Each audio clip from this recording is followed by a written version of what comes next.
Alright, here's our next video for CPR and AED and freaking. Well, just CPR because it's not body like my last one. This is more my skeletal system for my open and closed fracture, same as arthritis and human anatomy. I don't have the first version or the skin version to actually do the full blown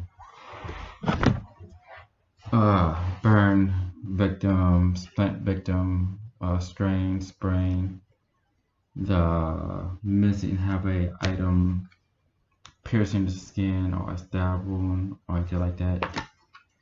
If when doing CPR you are to, if you see someone fall down, call the police or call the emergency medical service.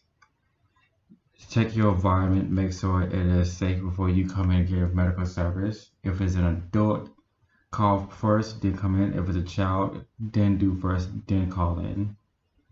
Then administer the CPR first, then call in. Same thing with an infant or a baby.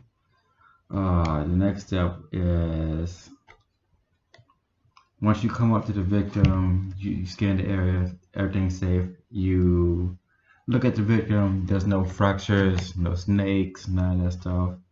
If there are, you have to go to another section. This is just CPR. If there are none of those things, then next thing you do is to tap the person. Adult, hey, are you okay? Just smacking the person or anything, say, hey, you're okay, and just tap the person, are you okay? If you get a response and if you hear them wheezing, then they have a problem breathing or an obstruction of the airway, basically of their blockage of the airway, or if they're unconscious and not saying anything, then they are. Then you should look, listen, and feel for any air rise and chest rise as well. Sometimes a person can be paralyzed and the only thing you see is their fingers or feet and toes moving. So, or eyes winking or shoving. They're trying to move, they're just paralyzed. Now, the problem with this is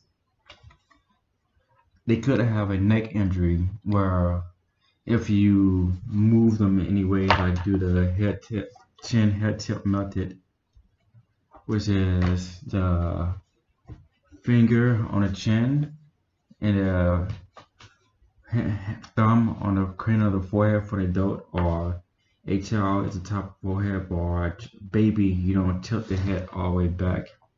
You just simply neutral stance it where it is straight. The problem with this is if they have a neck injury, you could aggravate it even more so and cause them damage, and it could cause full permanent paralysis from the neck down. So make sure there's no neck injury or anything else like that before you do the head to chin method as well. But if there is one, your main priority will always be airway, or was it airway, breathing, then circulation. I forgot which one was. It was ABC or CAB.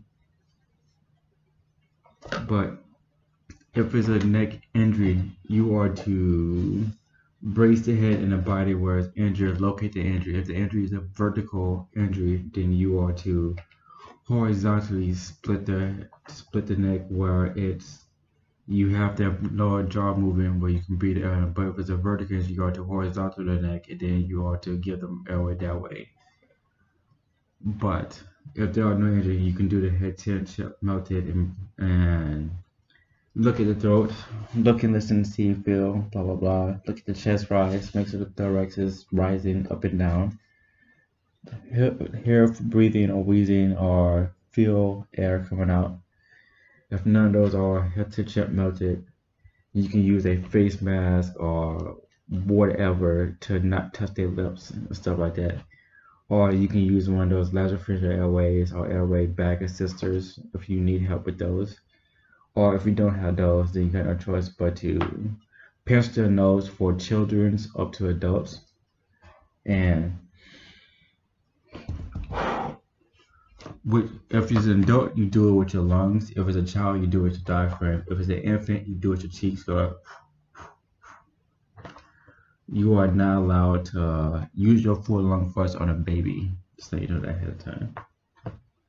For every 2 breaths, is right between the nipples, which is located at the 4th rib, and at the diaphragm. You are to use both your palms for adults and large children, and to push upwards to the diaphragm and down at the same time. I don't remember the exact number because each standards have their own style. If it's single person, it is 20 compressions, 1 breath.